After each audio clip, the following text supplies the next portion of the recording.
vehicle is just a vision bike which carries lots of ideas. And I'm sure you will not see this vision bike on the roads in 20, 30 years. But you will see lots of elements of this bike already sooner than 20, 30 years.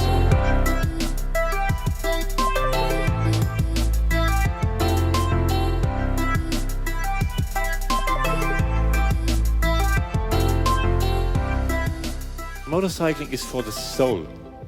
The acceleration, the centrifugal forces, the wind in your hair, the sound, all this indescribable feeling in the pit of your stomach.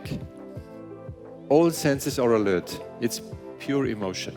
And with our bike, the rider will be able to focus on this riding experience.